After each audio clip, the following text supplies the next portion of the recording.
L'histoire que je vais vous raconter aujourd'hui est l'une des plus étranges que j'ai jamais entendues de ma vie. C'est justement pour ça que je veux que vous l'écoutiez jusqu'à la fin et que vous me disiez si quelqu'un parmi vous a déjà vécu quelque chose qui ressemble, même de loin, à cette histoire. Sérieusement, j'aimerais vraiment que vous m'aidiez à comprendre cette fin, parce que personnellement, je me pose encore des milliers de questions. Mais pour le moment, je vous demanderai juste d'aller dans un endroit calme et paisible où personne ne vous dérangera, pour que vous puissiez vivre cette histoire avec moi. Allez, commençons.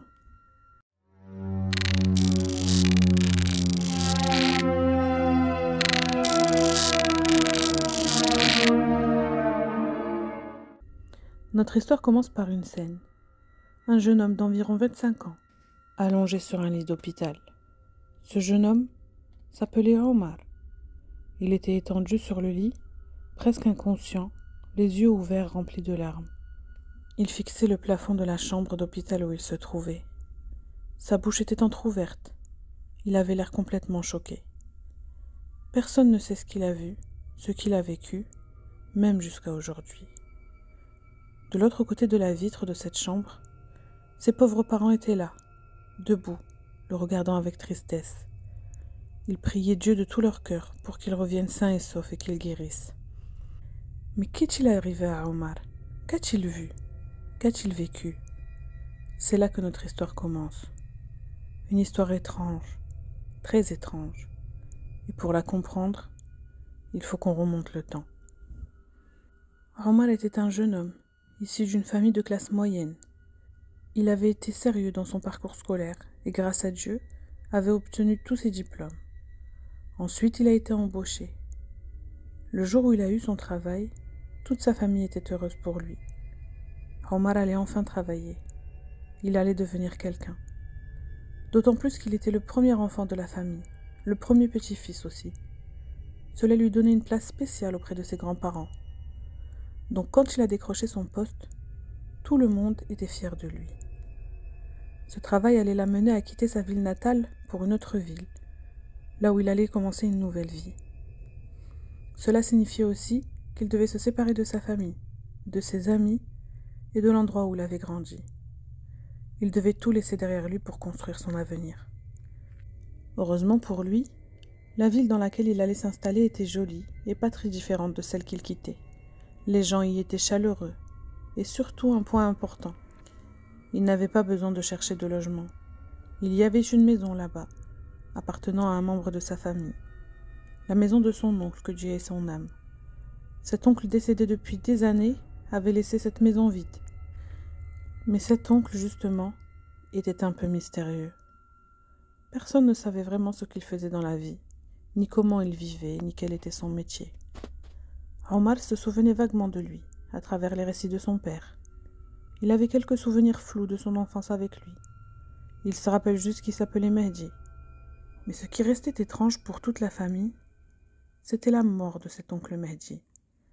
Une mort mystérieuse, dont personne n'avait compris les circonstances. Tout indiquait qu'il y avait beaucoup de secrets derrière son décès. On n'a jamais vraiment su ce qui s'était passé. Ce qu'il faut savoir, c'est que Mehdi vivait seul dans cette maison. Personne d'autre n'y habitait.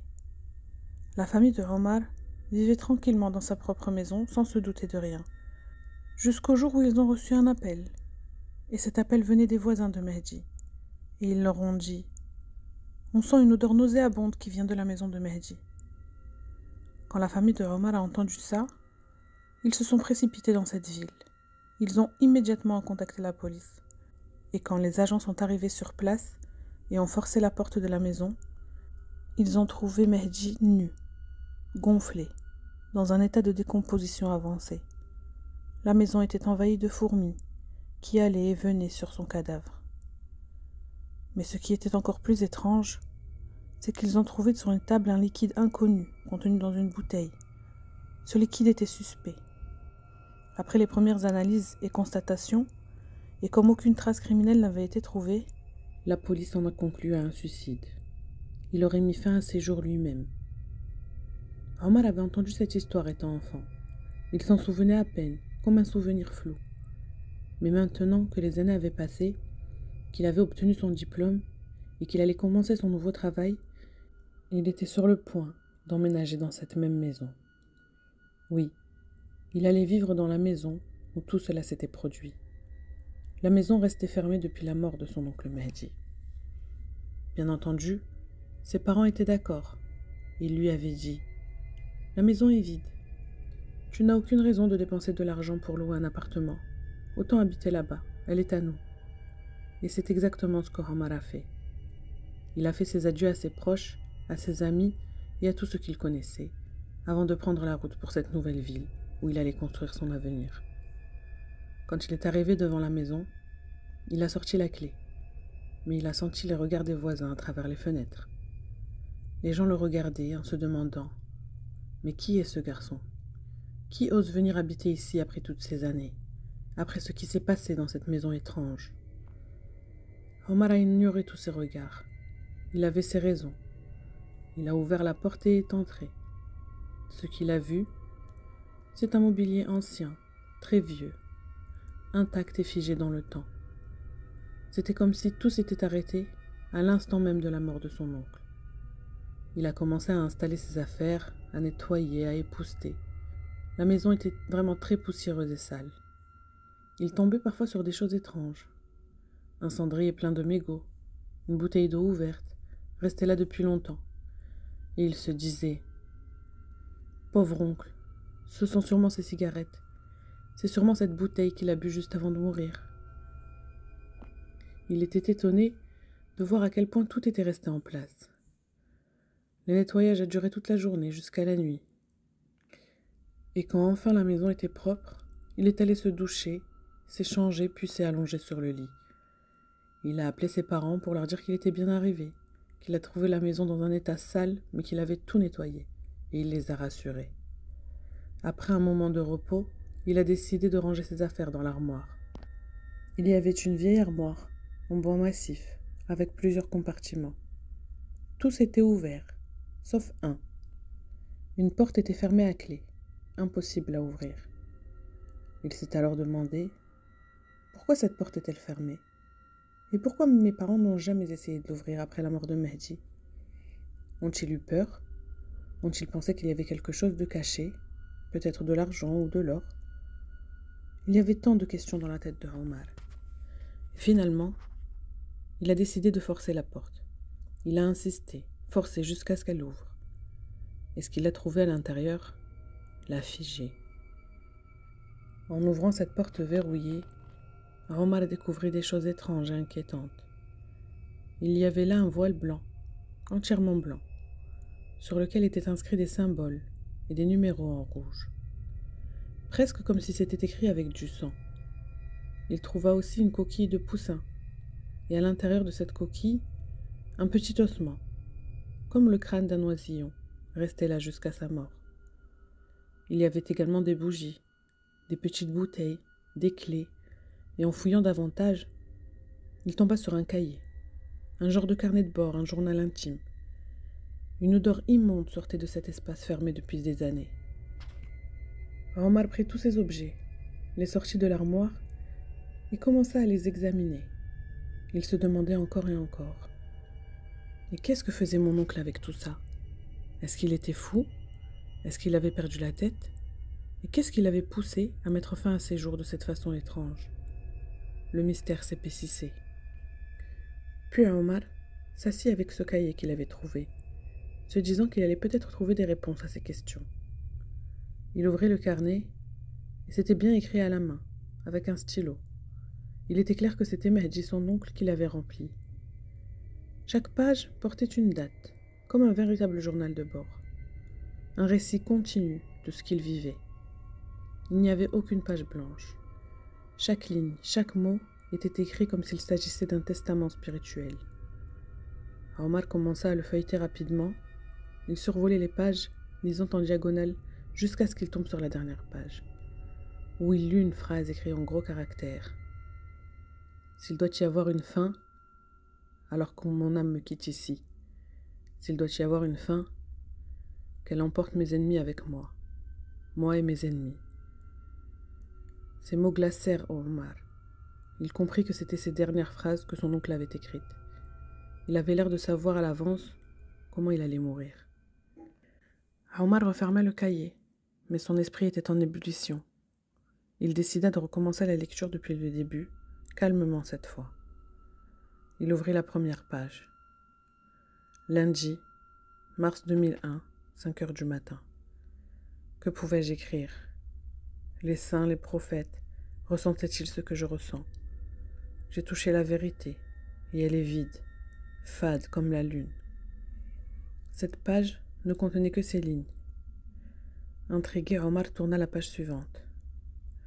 Mardi, même mois. Je porterai votre serment partout où j'irai.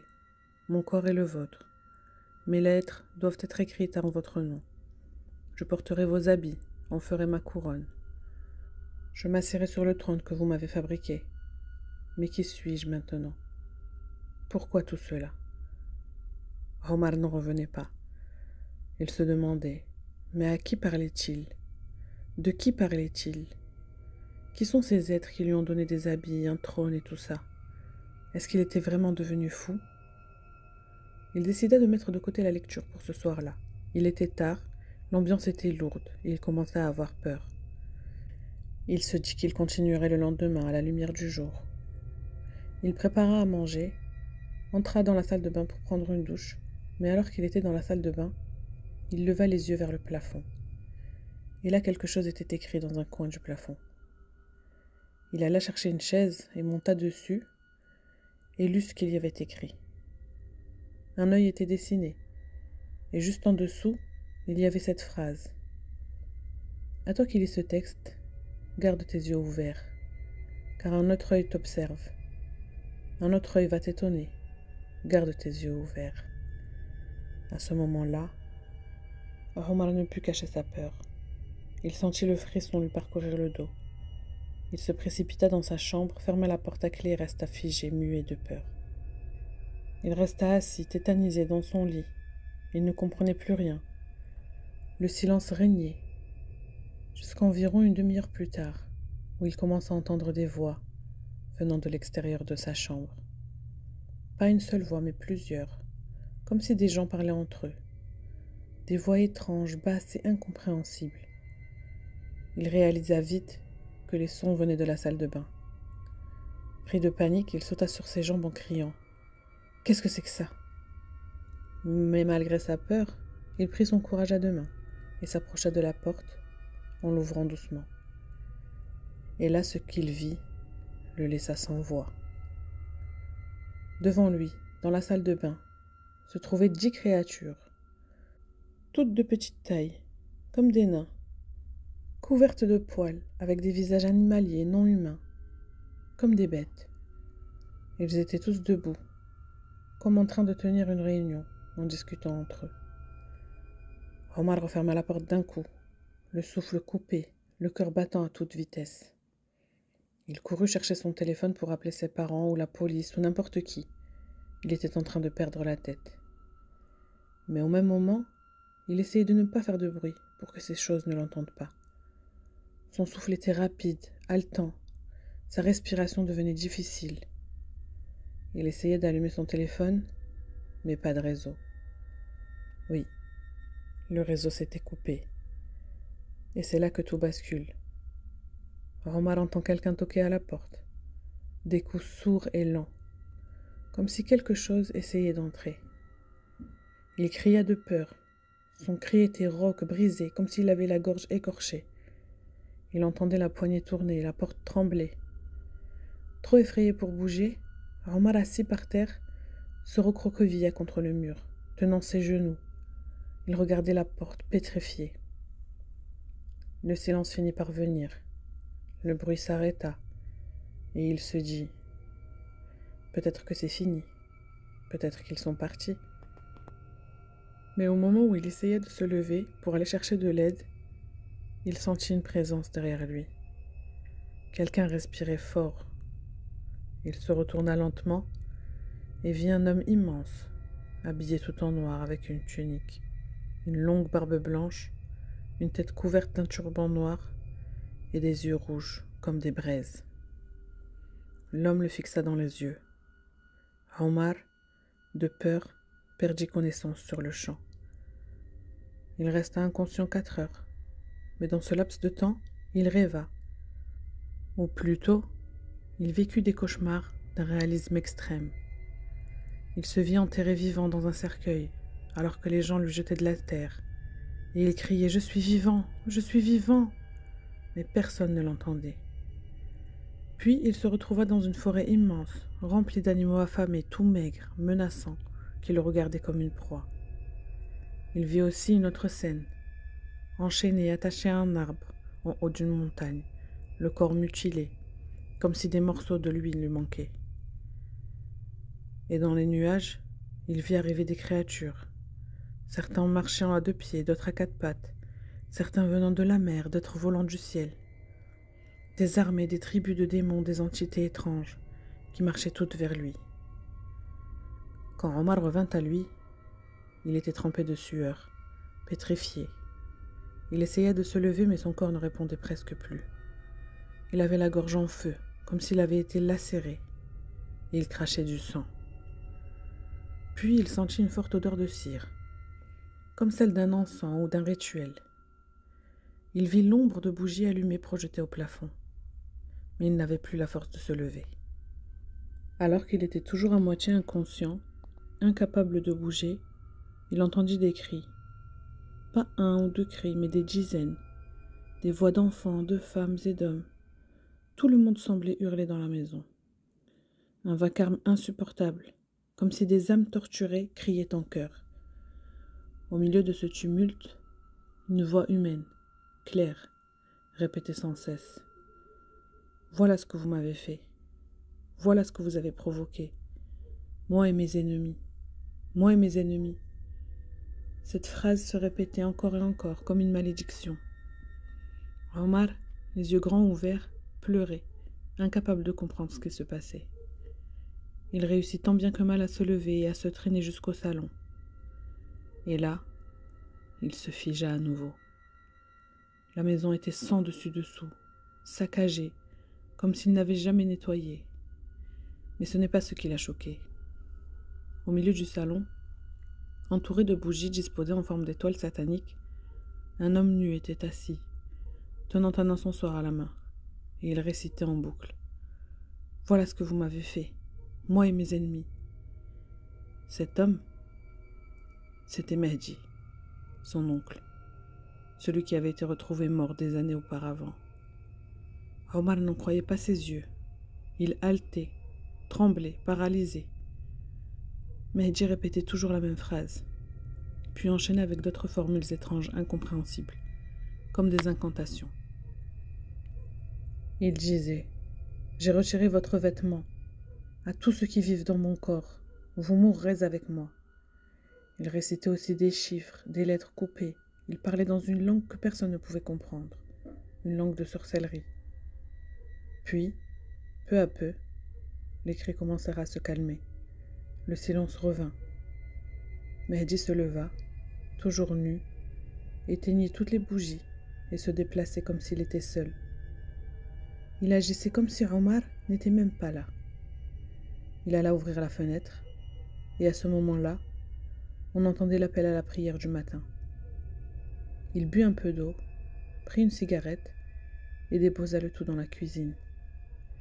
Puis retourna s'asseoir dans son salon, près d'une petite table, prit une bouteille contenant un liquide étrange et dit « Pardonne-moi, Seigneur, je te demande pardon.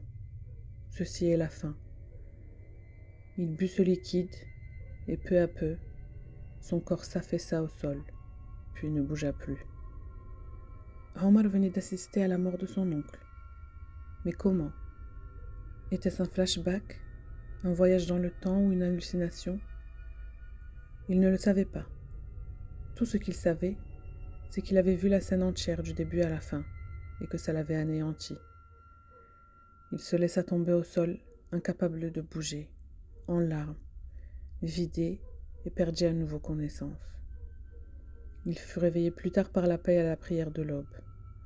Quand il ouvrit les yeux, tout avait disparu. La maison était propre, en ordre, comme il l'avait laissé après son nettoyage. Aucune bougie, aucune trace, aucune bouteille. Il n'y avait plus rien. Tout avait disparu, sauf la peur. Omar se leva, regarda par la fenêtre et vit une colombe blanche à nouveau, perchée sur le rebord. Cette même colombe, il l'avait vue le premier jour, à son arrivée. Il ne savait pas d'où elle venait ni ce qu'elle signifiait. Des semaines plus tard, Omar se réveilla à l'hôpital, sans aucun souvenir clair. Ses parents étaient là, pleurant, remerciant Dieu qu'il soit toujours en vie. Il mit des semaines à récupérer, à retrouver des bribes de mémoire, et finit par leur raconter toute l'histoire. Mais même après ça, il ne réussit jamais à s'en libérer complètement, et le mystère resta entier.